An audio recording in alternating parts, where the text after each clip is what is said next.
Welcome to the Can Innovate podcast, the first ever podcast designed to showcase Canadian thought leadership. These innovators share industry insights, entrepreneurial best practices, lessons learned, and other tips that we can incorporate right into our lives, our careers, and our businesses. So let's get inspired. What an episode with Rich Batchelor. We talk about how he's bringing Toronto Change Days to Toronto itself, which is actually inspired by Berlin Change Days. That's been a conference in Europe for over 10 years.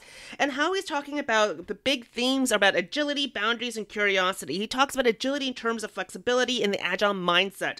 We talk about boundaries, about how to break down those boundaries, and then he gives us tips about how to unleash our curiosity. Now, not just using the curiosity buzzwords, but he actually gives us ideas of how to actually translate curiosity into our daily lives and moves it from us being the living dead or the walking dead, as I like to say, because we're so routine, conditioned, and how we can kind of break out those things. We talk about the fear factor, about how we're all afraid of the fear of failure, but how the failure is good.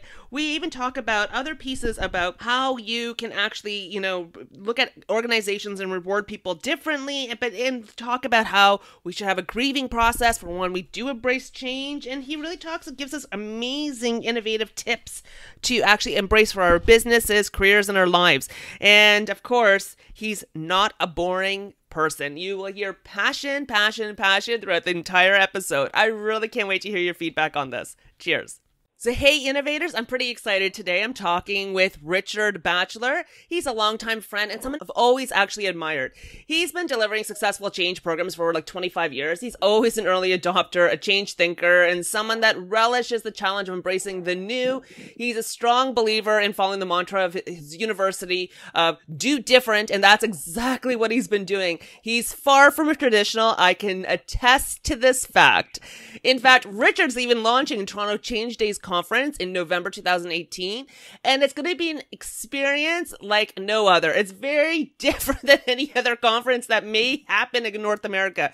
He's got performance art with yoga, mindfulness, trust games, more funky workshops, and he's making it a weekend experience of learning through immersive experience, change makers, agents, innovators, and will be more of a welcoming to a learning type of journey of the brain, really truly expanding beyond belief. So welcome, Richard. Did I miss anything in that intro? No, I think you covered that. It's just made me start off smiling here when you call me Richard, because I'm so used to you referring to me as Rich. But I think when I have a name like Rich Batchelor, people always kind of say, is that your name or is it a description?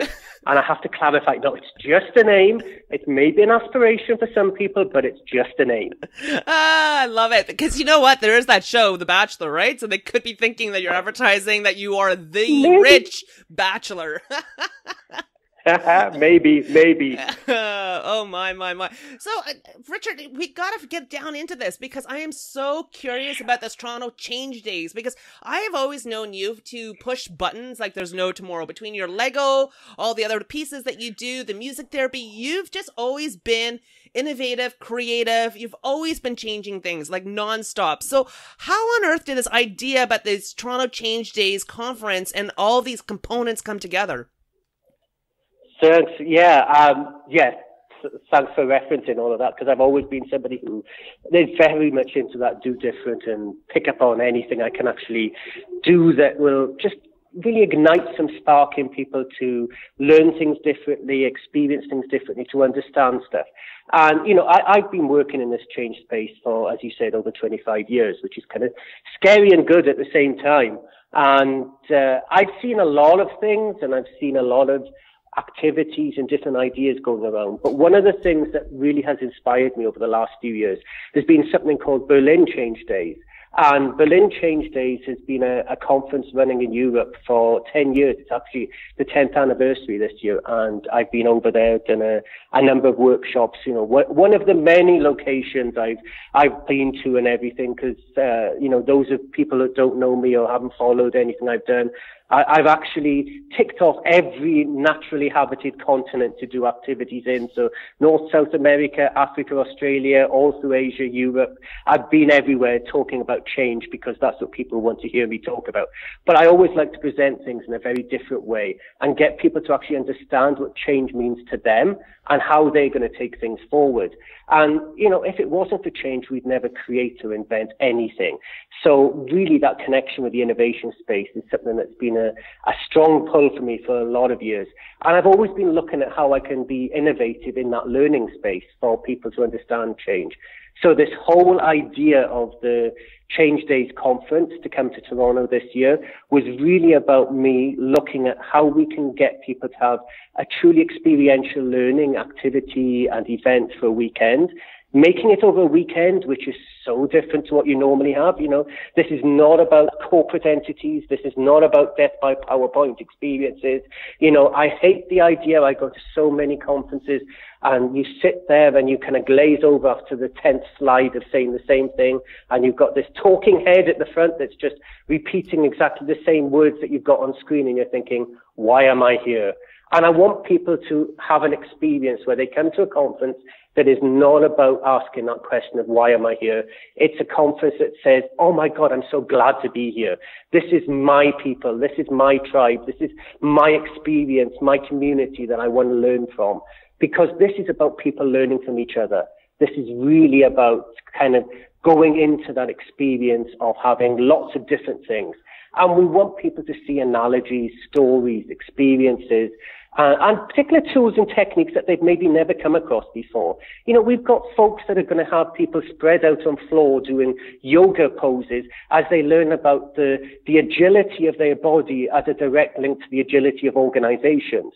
We're going to have people who come along and learn about the art of leadership because it's not about functions. It's about actually having a mindset and learning about how you approach things.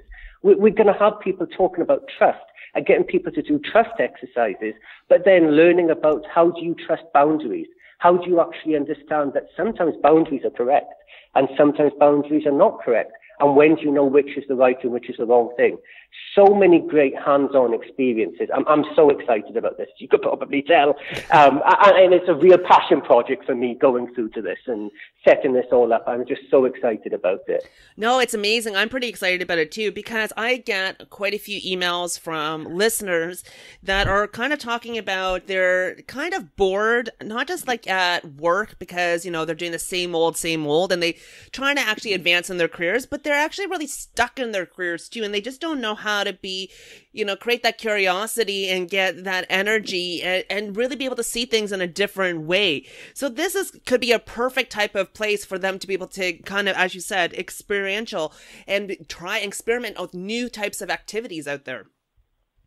Oh yeah, absolutely. And I'm glad you mentioned the curiosity, because I'll kind of talk a little bit more detail about the theme. Yes, it's Toronto Changes. It's got this experience type of thing that means that you'll have no experience like this before. You'll have no experience like this currently in the Toronto area. But going forward, we hope to bring this to an annual event.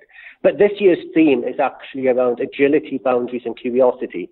And I use the word agility because I'm talking not just about that agile word that people throw about, and some people understand it, some people don't, and all that side of stuff. But we're talking about flexibility, nimbleness, and almost that agile mindset as well, and getting people to explore that. We talk about boundaries, and we talk about the way that people have to understand, should we have boundaries? Should we not have boundaries? Whenever somebody hears the word boundaries, particularly when you come from our sort of space, we kind of go, okay, how can I break that boundary? That's the first thing you think of. It's like, yeah, let's break it down. But sometimes boundaries are there for a reason, and you have to respect those boundaries. And I think there's a lot of stuff in the sort of socioeconomic and community-based activity that's really making us appreciate that boundaries are there for a purpose very often. And then the curiosity. Now, curiosity is something that is a passion for me.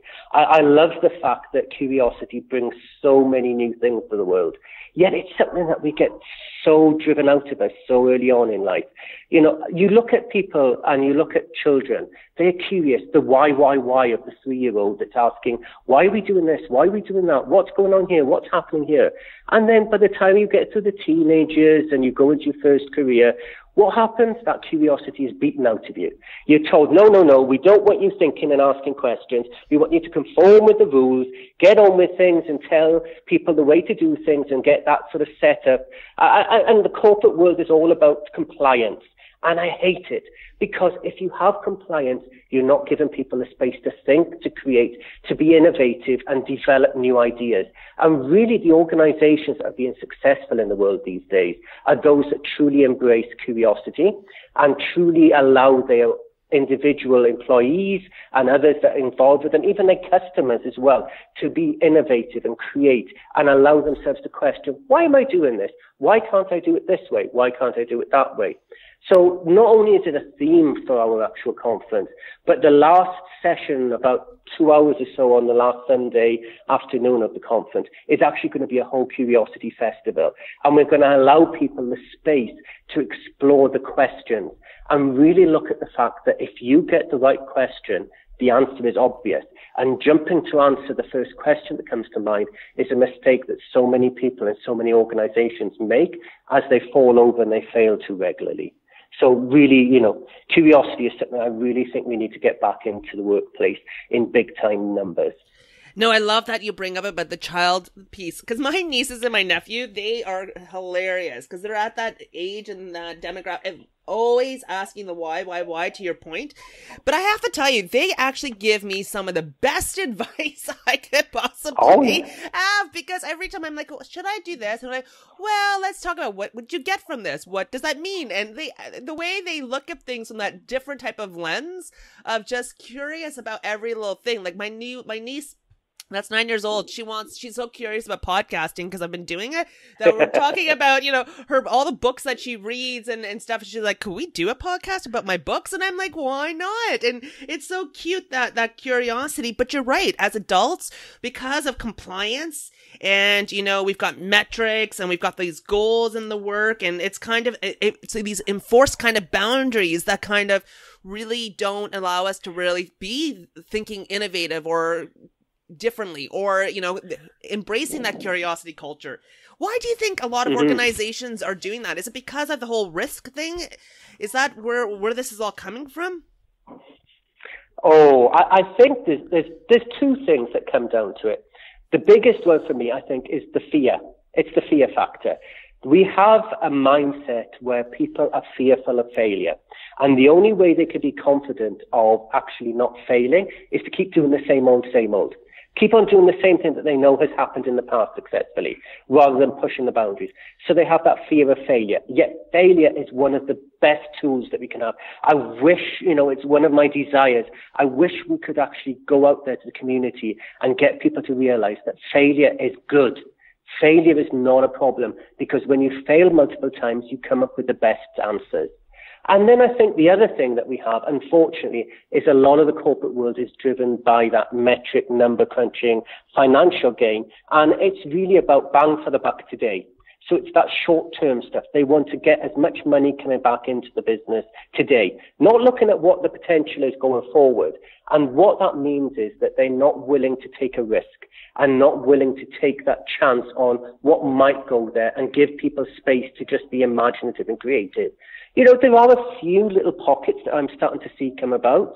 You know, North America has some lovely kind of pockets. You know, we've got this tech hub, tech center, you know, innovative hub stuff that's coming between the sort of Toronto, Waterloo sort of corridor that's developing here in our part of the world. You've got still some of the old school stuff that's happening in North California. But I'm also fascinated by some of the stuff that's happening in, say, like India, around Bangalore. You're seeing so many innovative ideas coming around Bangalore in India. And then you've got some of the stuff in China, in Guangzhou and Shanghai, where they're actually starting to be really imaginative in the way they do things. And those are the places where I'm seeing that people are kind of taking off those reins. You know, remember, like, going back, you know, some of us that are of a certain age can remember it being acceptable to put children on reins when they were like 2-year-olds learning to walk, and you kind of like taking off those reins and allowing them to walk freely. And if they fall down, that's okay. We'll just pick them back up and keep them going forward. And this is what I'm seeing that's happening in some of these great locations. And then, of course, Europe, I think, is really progressive on so many fronts. You know, the kind of Benelux countries, Germany and the Scandi countries are really projecting a lot of innovative new ideas and releasing that curiosity into their workplace. I had a wonderful conversation a couple of years back with a guy from one of the big car manufacturing companies in Germany. And we all know that Germans and cars are like joined at the hip almost. But they realized that to reinvent themselves, they had to get away from being seen as a car manufacturer and be seen as a company that enables people to move, a mobility enabling company, and allowing people to be curious and question the way they performed was evident in the way that they repositioned themselves to move forward and develop. And they've actually turned a lot of financial corners. And I'm seeing this is happening now, and I'm hoping this spark is going to start to spread where organizations that are allowing their employees to release curiosity and actually be able to actually question the way they do things and challenge the status quo and the way they've done things for the last however many years are actually going to allow those people to see that they can actually bring more money, more development, more opportunities into those companies through releasing that curiosity. I love that. And it's weird because, you know, the word curiosity is such a big word, and it's a buzzword these days too. And I'm sure for some of our listeners that are sitting out there, they're probably kind of going, okay, I understand what curiosity means, but how do I allow myself to become curious? Like, what are some tips maybe do you have that can start to unleash some of those curiosity, you know, genes that everybody has in their world? Yeah, sure. And I think it's interesting because one of the things I've been looking at recently has been doing some sort of curiosity assessments and getting people to understand their profile and their aptitude for curiosity, understanding that for some people, their curiosity is about investigating new things. For other people, it's about the knowledge side of stuff and building up their own knowledge. And for other people, it's really about enabling others to learn through curiosity. And I find it fascinating the way this comes up for people. And the way people can really look at improving their curiosity is to focus on questions, not answers. Stop looking at things and trying to find solutions all the time. But whenever you have a question like, why am I doing this today? Is don't just jump to the first answer, but question the question. Think to yourself, is that the question I really should be asking? Why am I doing this today? Or is maybe the question, why am I not doing something else? Or is the question, why am I doing this in this particular way? Or why am I doing this on my own? Why am I doing this with this particular tool or this particular technique? Think about the other questions that you need to ask yourself around your situation. So encourage those questions. And then the other thing I will say is don't beat yourself up when things fail or you don't know the answer to a question. It's actually more important to have a dynamic, important question to enable your curiosity to move forward than it is to have a solution. So if you come up with a question and you go, actually, I don't know the answer to that. I really don't know what it is. That's good. That's fine. Don't feel bad about yourself. That actually shows that you've got a deeper curiosity in yourself, that you're coming up with questions that don't have obvious answers. You know, we live in a world of disruptive change and this whole VUCA world and all this sort of stuff that's going on at the moment. And I think to myself that curiosity is such an aptitude for navigating this, because when you actually have that deeper curiosity, you're able to challenge yourself in these situations and say, well, why is that so disruptive to me? Why is that being such an impact to me? Maybe there's not an obvious answer, but starting the questions is where you go there.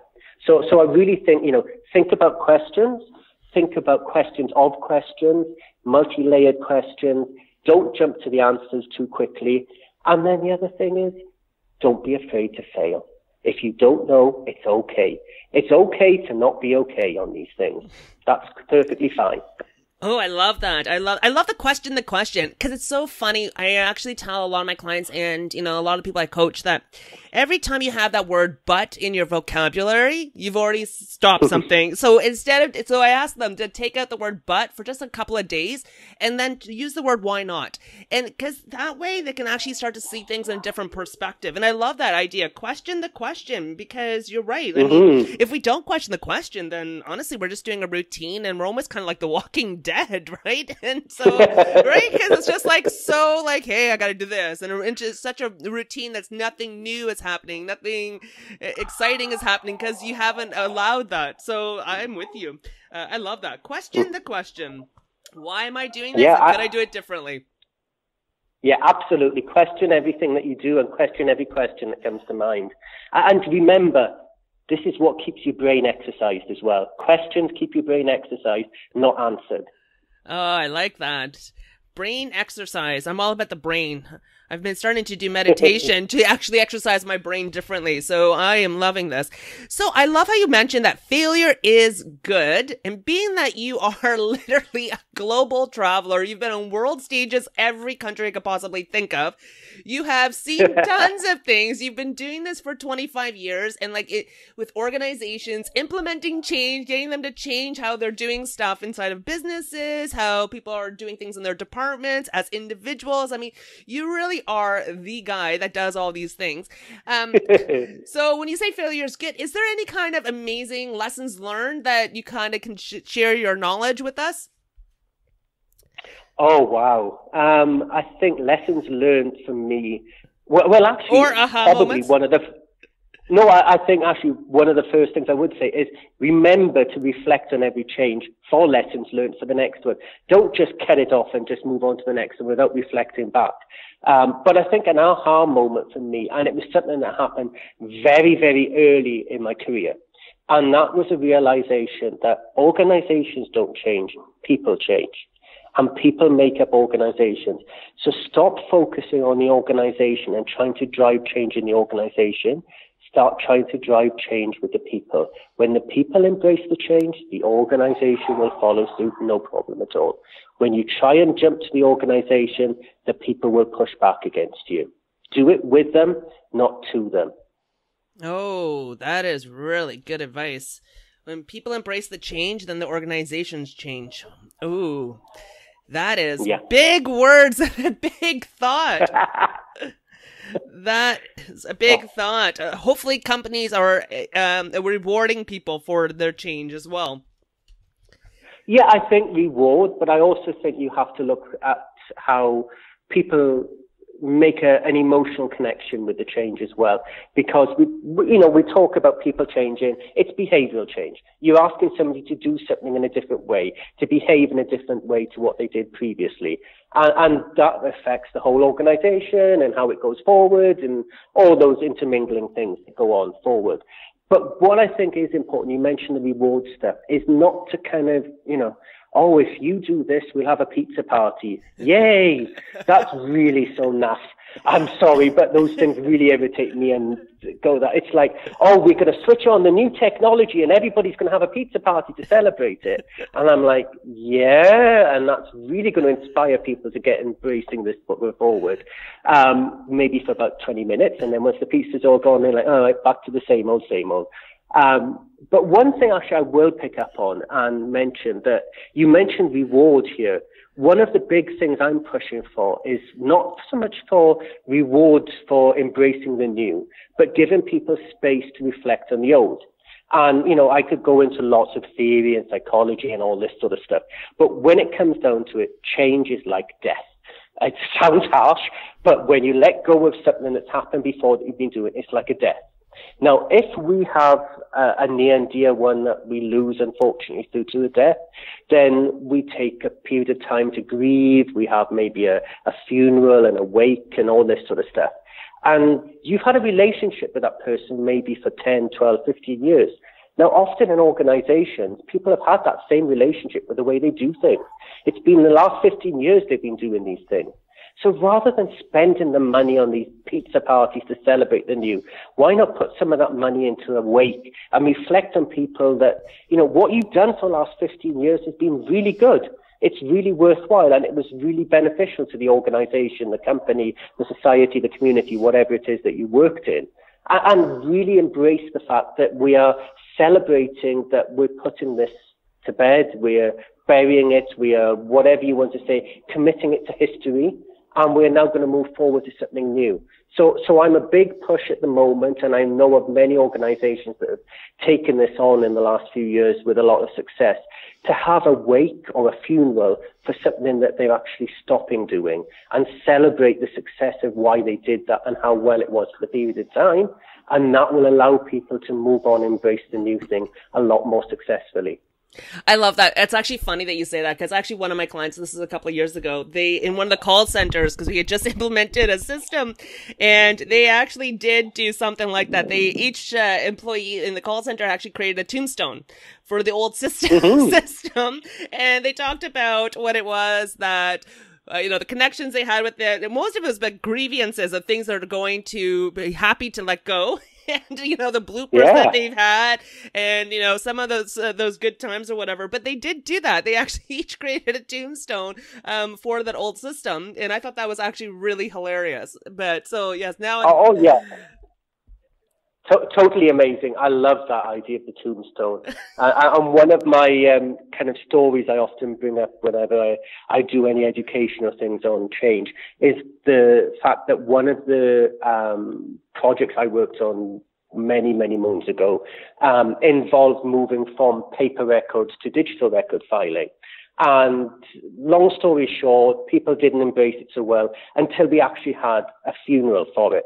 But what we actually did, which a lot of people were like, whoa, scary stuff, is we actually had a bonfire out in the parking lot, and we actually had paper being thrown onto this bonfire, and people saying words of wisdom about their reflection of the past of the old system and the old ways to do it as they threw paper onto a burning fire. I had checked with the emergency services. We were good with this. I had to get that arrangement and make sure there was no car within so many meters of the actual fire and all those sort of things. But it was really, really impactful for people. And yeah, they got upset, and we had people hugging, and we had tears and all sorts of weird and wonderful things.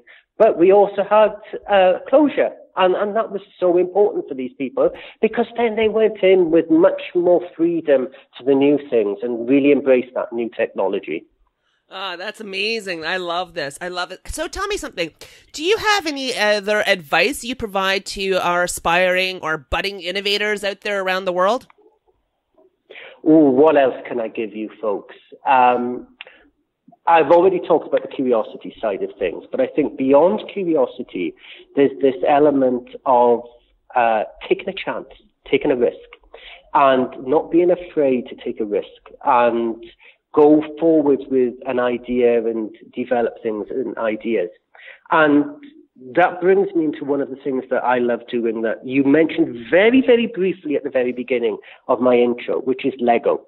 And I'm a lover of Lego. And okay, there's a little kid inside me that's also a lover of Lego. I will be totally honest about this. But I've really found that getting people to talk stories, to talk analogies, and to open up their experience of new things and create new ideas, and even link towards like design thinking methodologies in change, and really be approaching innovations using things like Lego, allows people the freedom to do things in a different way. We forget sometimes that we have these things called hands that are also meant to touch and move things, not just type on a keyboard. They were there before keyboards existed. They were there to touch things and create things. If it wasn't for these hands, we wouldn't have the wheel going back to those many, many dark and distant days. So remember that you have hands to actually create things and do things. And sometimes I find organizations can just come up with new ideas and can support new ways of doing things and explore things just by getting a big tub of Lego and creating different pieces with their Lego and saying, this means this to me, and this means that to me, and talking about the story about what they created and how that's a representation of part of their journey going forward to bring to market space or to develop a software tool or whatever it is. And one of the beauties about this is that it's universal. We have so many facilitation and exploration techniques that really focus on the person who speaks the loudest in a group or allows people to dominate situations. But when you do this stuff with Lego, it brings to the fore everybody. So everybody feels part of the situation. You know, and I don't want to stereotype or anything, but I will pass reference to folks that are in perhaps technology or engineering or more of that analytical style. They're not too comfortable at talking about how they create things and how they emotionally connect with things. But getting them to do this with Lego bricks, they really embrace that. They love building things with Lego and saying, oh, this green and purple thing that I've created here is actually my representation of what our typical customer should be and how they will able us to help on user acceptance testing for this new app that we're going to roll out, or whatever it may be. That whole kind of setup piece that goes on with that can actually be done by doing that. And if you don't have Lego or you don't want to go spending money on Lego bricks, then get some plasticine, get some paper, get some paint. Go into something a little bit different and creative. I think my big thing is be creative, use different techniques than you would do, get away from words on paper. Otherwise, people start to switch off. Go to pictures, go to imagery. That's what's going to help people do things and move things forward.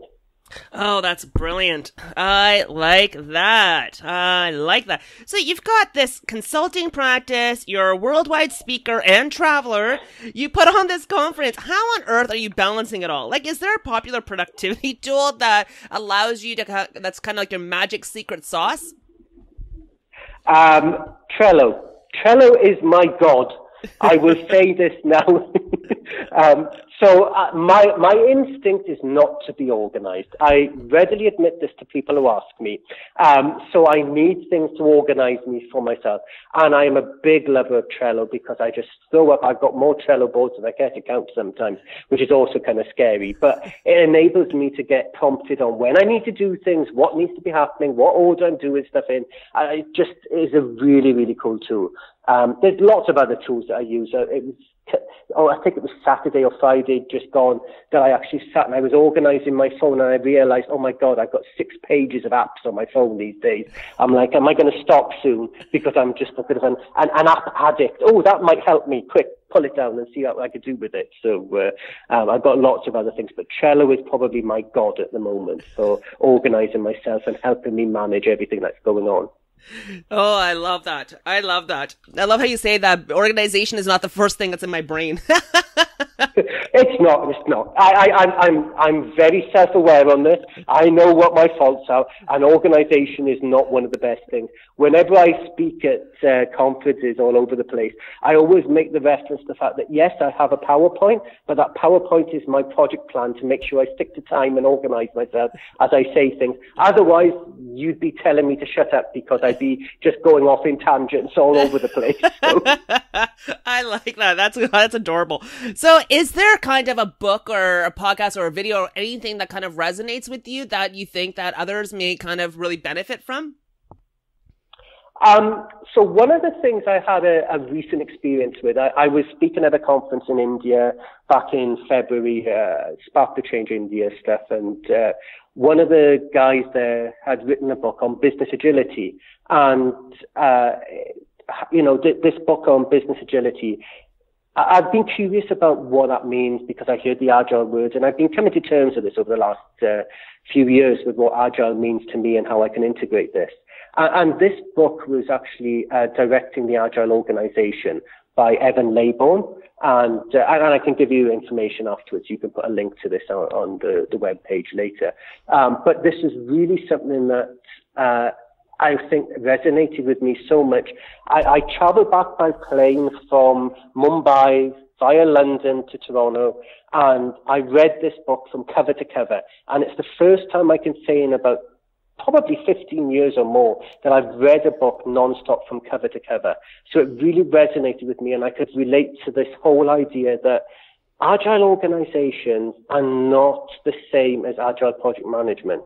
It's kind of linking this idea that an organization can be nimble, reflective, looking at the leadership to enable people to do things in a different way, and this whole tool piece that came with it and everything. So big impactful book for me. And, there's lots of other books that I've loved, and over that, I still love John Cotter's Our Iceberg is Melting, If Ever You Want to Change book. And that's one of my go-tos if you want something else to throw out there in the book front and everything like that. But Evan Laybourne's Directing the Agile Organization really impacted me.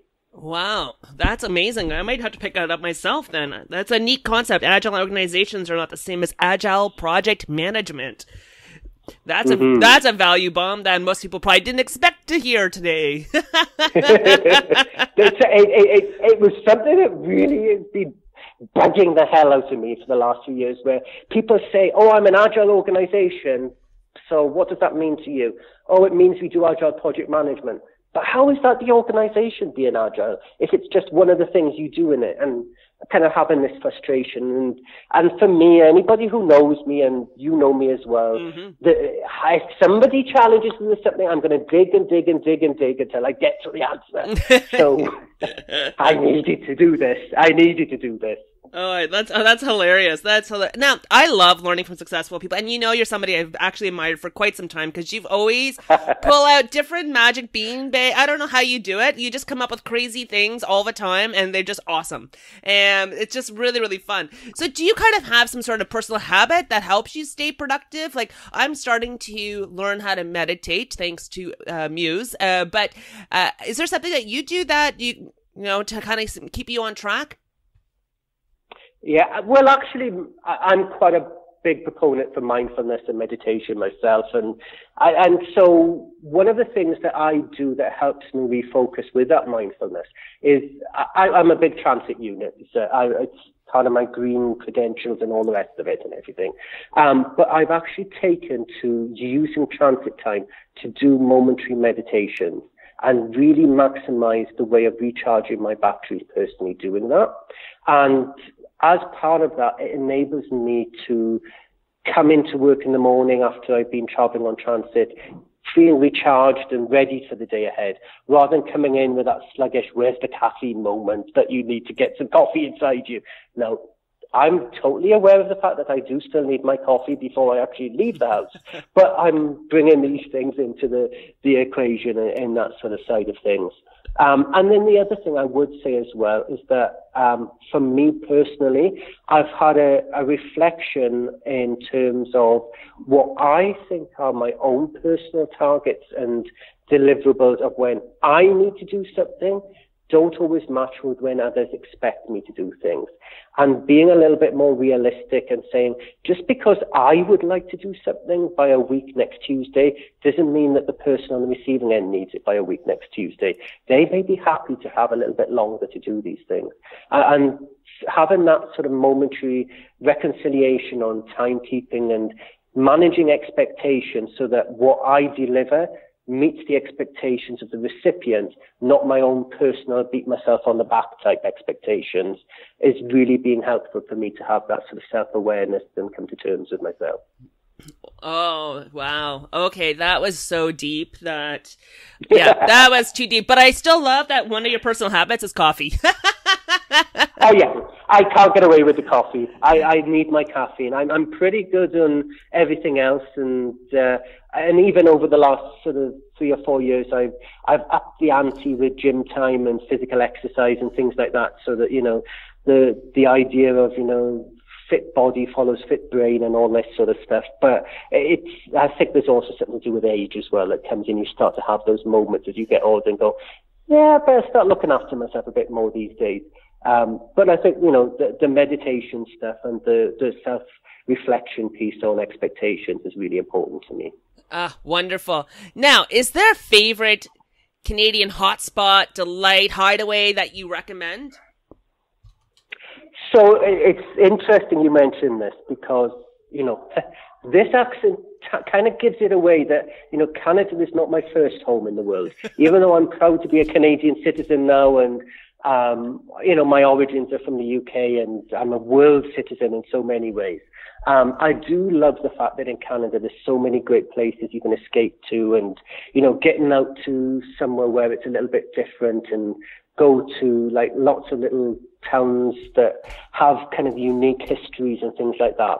And there's one place that I really like to go to called Port Perry, which is kind of northeastish of Toronto, on the shores of Lake Scugog. And it's a lovely, quaint town. But in that town, there's one pub. And yes, I'm going to come to alcohol and food and all the rest of it. But it's a pub called the Jester's Court. And it's supposed to be haunted. And they always say that if you go there, you might go to the washroom or you might walk down a corridor. And people have been known to have shadows and see apparitions and things like that. Now, I've been there. I've never seen anything, but I will be honest. I went to the washroom once and I felt something very, very cold go through my shoulders at the point there. And it just kind of made me think, well, never cast out what you can't prove doesn't exist. So it's kind of a freaky little place, the Jester's Court in Port Perry, and they do very good food as well. Oh, that's hilarious. Okay, I had no idea we had a haunted pub. Anyway, yes, a haunted pub. Especially in Port Perry, but here, I'm too much of a chicken and a scaredy cat to probably ever go into it, but I'm sure we got a lot of listeners that would be happy to go check it out and tell me if they've also felt something. That is awesome. Oh, yeah. And Rich, this has been brilliant beyond belief. Is there a way for our listeners to connect with you? Oh, lots of ways. So I'm very, very active on lots of social media stuff. So LinkedIn, I always welcome people to connect with me on LinkedIn. You can just find me, Rich Batchelor, on LinkedIn. Also Twitter, I regularly tweet. At Rich Batchelor is my Twitter handle, and you'll see a lot of my opinionated observations on there. So do connect with me on that. Or if you're interested in more of the sort of the company side of stuff, my company Capillary, you can actually look at Capillary Tweets as a particular Twitter handle for that. But I welcome any connections. And, there's always that thing called email as well. So always reach out to me. I'm happy to have conversations, happy to meet up with people. My email address is rich@capillaryconsulting.com. And you can always kind of contact me there. Awesome. I'll put that all in the show notes. It's been an absolute pleasure, Rich. I always enjoy talking to you, and I'm sure our listeners are going to definitely have learned a few things from you today.